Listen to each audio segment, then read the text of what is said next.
Think insurance is boring? Think again. Many experts say that insurance is the most powerful industry on the planet. So join us and discover why the QuotersCast is making insurance super cool.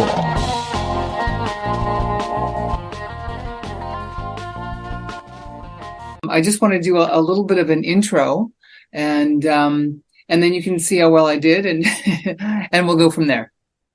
Sure. Okay, great. Sounds good. Okay. I have a question before you start. Absolutely. What was my question? Oh, okay. So you guys do insurance like I do, but you're interviewing other agents. I'm just curious. Like, are you a FMO or something? Yeah, that sounds weird, right? Well, I have a project with a friend. We are putting together websites to help individual agents like ourselves get quotes and get prospects. So we don't really see it as competition because the websites would be marketed to people like ourselves, and so I actually think it's a great thing to find out more from somebody like you who is so experienced. I'd love your opinion on it. So yeah, sure. Okay, that's cool. All right. Okay, so this is Lorena Tomasini of MALM Insurance Agency, and you focus on life and health. And you are a mother-daughter team, which I think is awesome. Your mother started as an insurance agent in the 1980s. And yes. Okay, that's great. And you became an agent and practiced part-time while you were in college.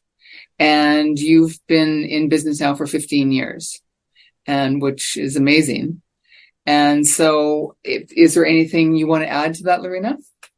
No, I mean, that seems pretty accurate. I'm not sure. I don't remember if I wrote that to you or maybe you're getting that from somewhere else. But I think the only thing I would add is that we transitioned from face to face to doing everything digitally or virtually over the phone. Right. That's something I noticed about your agency, which I think is remarkable. And I think it's a good thing because a lot of agencies are not doing that. So when did you make that transition and how did it go? Yeah, I agree. A lot of people, they still want to do things, what I would say, quote unquote, the old way, which nothing wrong with that. I think some people are better at selling in person than over the phone and vice versa. But I think it's always good to adapt with the times and what the consumer and how they want to work. Mm-hmm. Right. So when did you start to make that transition then? We actually did it before 2020, which we did it in 2016. We had an office back then, and one day I just thought, we're just sitting here in front of our computers talking to people, and the same thing we're doing in person we can do over the phone. So it just, yeah. Okay, that's excellent. So how do you get clients to call? I know you do a lot of referrals, but also you've got a great website. And so is it just digital marketing like anybody else would do online? Yeah, just like any other sales job, right? At the end of the day, it's talking to enough people to present to enough people to then close, right? Depending what you're selling. Sometimes, especially if you're new, you might need more people to talk to, right? Than somebody that's been doing it a long time. But like everything, I think people work with people they know, like, and trust, like they say. Mm-hmm. And, the best way to do that is referrals from your own clients or other professionals, like everything takes time, but eventually you'll have a good stream of people to talk to. Yes. With digital marketing, I know for any business online, it can be very challenging. Do you utilize a lot of social media, or do you pay a marketing company to help you with that, or how does that work for you? So I'm looking into delegating more this year. So I would probably start delegating that this year, the marketing. But really, it all depends. Like if you want to do Facebook ads or if you want to do blogs or videos or whatever, I think what matters at the end of the day is being consistent and giving information to people, Right, right. Exactly. That's great. So you did mention, I watched an interview you did with Up My Influence, and you mentioned how at certain parts of the year you get very busy. And so and you mentioned that you would get hundreds of policies written within a certain time. So can you take us through the organization that you must have on your end to keep all that straight and keep it flowing without any mistakes? That is, yeah, being very organized. I think in this industry, you have to be. Mm. Whether you use a CRM or something, right, to keep track of who to call back, whose application you need to do next and so forth. Mhm. But I think like, everybody says, oh, what do you do? What's your system? And I think that's something that people will discover on their own with trial and error. Like what might work for me might not work for somebody else, right? Okay. But I would say the most important thing is have your calendar, be organized with your calendar and have some sort of CRM to keep track of everybody. Okay. So do you use, say, Salesforce, which is one of the most popular ones? I don't use Salesforce. Okay. But, and again, that's like everything. Everybody, there's always that debate. Oh, what's the best CRM out there? And again, the one you use is going to be the good one because, Right. I know of other agents who have tried like everything under the sun and they're like, oh, I don't like this one. I don't like that one. I'm like, okay, well, you just gotta stick to one for at least, 6 months or something to see if it's a good fit. At the end of the day, all CRMs are just data entry, right? Yeah, So that's true. find one that you like. Right. Mm-hmm. Okay. All right. And I know that you have a real focus on business owners and how they can use life insurance. And since I am a fairly new insurance agent myself, I was unfamiliar with really how beneficial life insurance can be while you're still living. How do you present that to a business owner? Yeah, that's a great question. So, business owners, they're involved in whatever they do, right? Like, I don't know, a carpenter, all they do is go like this with a hammer and nail stuff in, right? Or whatever their job is, right? They're, Right. they're worried about paying their employees and so forth, right? So a lot of times they're not thinking about life insurance because they're just busy with life and with work. But it's something important for business owners to think about because if something were to happen to them or if they have a business partner, right? How would that business continue? So life insurance is an affordable way of funding that type of business continuation. And as far as reaching out to business owners, it's just like any other consumer, right? So picking up the phone, going on LinkedIn, wherever business owners are, whatever target market you're looking for. Right. Okay. And so how does that conversation start? Do you get a lot of resistance? Or can you convince them pretty quickly that I life? think in insurance, it's like anything. You have to create the need, right? Nobody's wakes up today and says, "Oh, today's the day I'm gonna take that off my to-do list," right? It might, but probably something happened in that person's life that got them thinking about life insurance. Maybe somebody passed away in their family or, they heard of a celebrity that passed away and they're like, oh, I've been thinking about getting life insurance and I haven't done it. But usually you as the insurance broker or agent, right, is the person who needs to initiate that conversation. Right. Okay. You also do a lot of work with people who do access the Affordable Care ACA, but then there's supplemental Mm-hmm. insurance that you would sell individually, and so that seems to be a real busy season for you, if I'm correct about that. And can you sort of take us through that season and how you help people and what you offer there? Yeah, so, during the Affordable Care Act season, let's say, which is open enrollment, really, right? Right. That's from November 1st through January 15th. It was this year, right? Mhm. That's basically a very busy season because it's a time of the year where people can choose a plan or change a plan, right? Or maybe keep whatever they have, right? So it's a lot of reviewing policies of what people have, or if they don't have a policy, figuring out which would be a good option for them. So it's very busy because it's the only time of the year really when people can do that.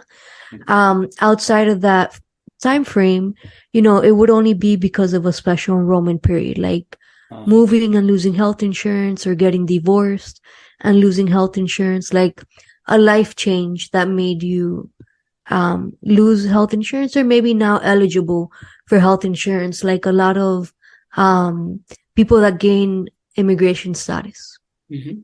Oh, so in terms of the policy reviews, number one, I'm assuming you do that for free. And if so, what do you find is the thing that you find most often in a policy review? Did I put that correctly? Yeah, that's a good question. So I think, what was I going to say? Asking questions is really important.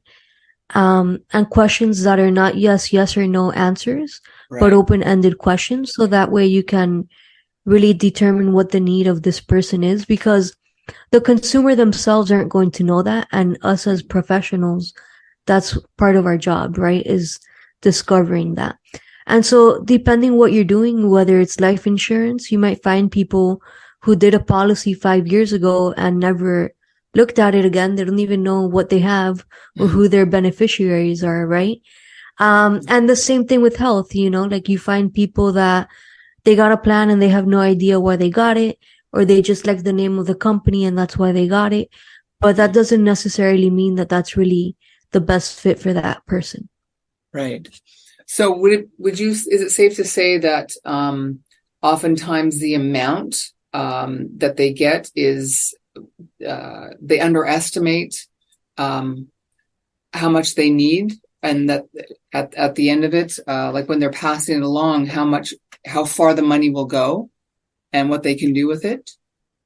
Well, that could be, yeah. So it could be that they underestimated their needs, or maybe their needs have changed, right? Maybe 5 years ago, they were working at a job that paid less than where they are now, financially speaking, right? Mm-hmm. Or it could be maybe they have antiquated policies that don't cover like living benefits, right? Like in case of a critical illness or chronic illness, they don't have anything in place for that. So, maybe it's time to review that.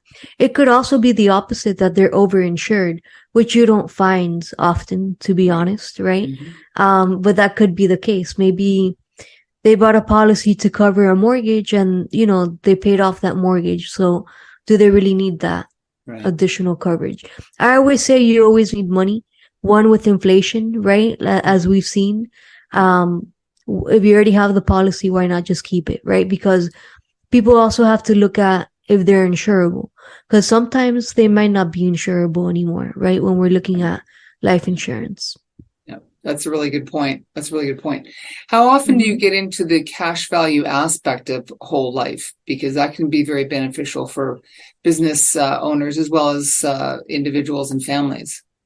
How often do you, how do you present that? Yeah, I think with everything going on right now financially, right? A lot of people are worried about the future. So it's something that's coming up more because they're looking for a safe place to put their money. I don't believe in marketing it as an investment vehicle, because at the end of the day, it is life insurance. So you have to be very conservative, I would say, in your quotes for permanent plans and the cash value. And as long as you're doing that, you're giving something that's more accurate, right? Mm-hmm. But yeah, I think cash value is definitely a great way to build cash value for the future, to store it in a place that's safe, right? Because it has certain guarantees. Yeah. And it's something that should be reviewed. Mm-hmm. So are you familiar with the concept of being your own bank and how a life insurance policy can do that? I have heard of that. Yeah. They call it infinite banking, right? Yeah. And so that's a great term, but the consumer needs to understand what they're doing and why they're doing it. Not just, I want to be my own bank, but not funding it properly, or funding it too little, right? And then being upset that, oh, I don't have enough cash value. Well, you're only putting $100 a month. That's not going to cut it, right? Right. So, I think it's really understanding like everything, making an informed decision about that. Right. Okay. Have you written many of those? Have you written many of those types of policies? I don't really, like permanent cash value policies, yes, but I don't believe in, again, it's not in using your words wisely and not, being misconstrued, right? Mm-hmm. That it's life insurance, it's not investments at the end of the day. Unless you're a Series 6 license or something like that, then that's a different story, right? But it's important that consumers understand that it's life insurance and not really a 401k or something like that they're doing. Okay. All right. So tell us I always like to ask this, what was your best experience with the client and what was your worst experience with the client? That's a good question. Let's go with my worst experience first. Sure. I had a consumer who I was doing a policy review for. She was my existing client. And I remember telling her, hey, you got this life insurance with me, but you don't have anything in place in case of a critical or chronic illness, like God forbid, cancer or a heart attack, right? Mm-hmm. What would you do if something like that would happen? Right. So, so I presented her a solution to be able to have money in case something like that would happen, right? Mm-hmm. It's what's commonly known as life insurance with living benefits, right? Yes. That it pays people not only if they pass, but for other things like a critical illness or a chronic illness. Mm-hmm. So she's like, oh, that sounds great, Lorena, but I already have this life insurance with you, so I don't really need this additional coverage. I said, okay, there's not much else you can do at that point, right? Mm-hmm. So I'll never forget that she called me a few months later and asked me, hey, Lorena, I bought that policy with you, right? The one that paid me in case of cancer or something. And I'm like, no, remember we talked about it, and you told me no, that you didn't need that.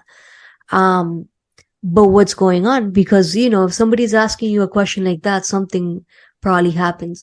So unfortunately, she had been diagnosed with some type of cancer, and she needed money to do repairs in her house. The doctor told her, hey, you can get a ramp here, or it was something that she needed to do in the house. So, unfortunately, she didn't have that policy with me, so there was not much we could do. And, she ended up passing, like a year later, and she did have that life insurance with me. So at least her family did get that death benefit, but, I would say that's like the worst thing that's happened because, it was something, that could have been prevented, right. I would say. And it's one thing to sell something, but it's one thing when you see it actually affecting somebody's life, right? And then I would say my best case, right? I think that was the question. Mm-hmm, what was your best case? I would say the first year of the Affordable Care Act back in 2013 for 2014. I'll never forget, I had a client who started crying when I told them that, hey, you're going to pay $0 for your health insurance and it's going to cover, your doctors, your medication, if you need to go to the hospital, everything that it covers. And she was like, what do you mean $0? And I'm like, yeah, because of your income, you qualified for a $0 plan. I'm not saying that's always the best option for people, right? It all depends, right? Mm-hmm. But I remember her crying because she told me that she had been working here for like 20, 30 years. And before that, she was never able to afford health insurance. And she had some medical conditions. And that was also a barrier for her to get health insurance. Right. So to me, that was a big impact because I remember saying, man, this is really life-changing for a lot of people who work and they just can't afford $400 or $500 a month for health insurance. That's insane, So I thought, this is really nice to be able to help people in this way now. Okay, that's excellent. And just on this, one last question on the ACA, there's been so much controversy around it, but I have heard at times reports like yours where it's really helped somebody out. So can you sort of in a nutshell kind of sum up some of the pros and cons that you see in the ACA? So I can tell you that unfortunately, this has been politicized and it shouldn't be because this is health insurance at the end of the day. And they're private insurance companies and you're just getting an advanced premium tax credit of the taxes you're going to file in the following year, right? Right. So I think that's a con that it's been politicized. So people sometimes don't even get the correct information or they just hear what they want to hear, right? I think some pros for the consumers is that, insurance companies now have to accept you no matter what pre-existing condition you might have, whether that's something minor like asthma or high blood pressure or something serious like cancer, right? So people don't realize that if they're healthy, but if you're somebody with health issues, that's a big issue, right? And for things to be covered day one, I think is important. The other pro that I think I see is that there's no longer lifetime caps on what insurance companies can spend. So like before the Affordable Care Act, insurance companies would say, okay, we're going to pay lifetime maximum $1 million.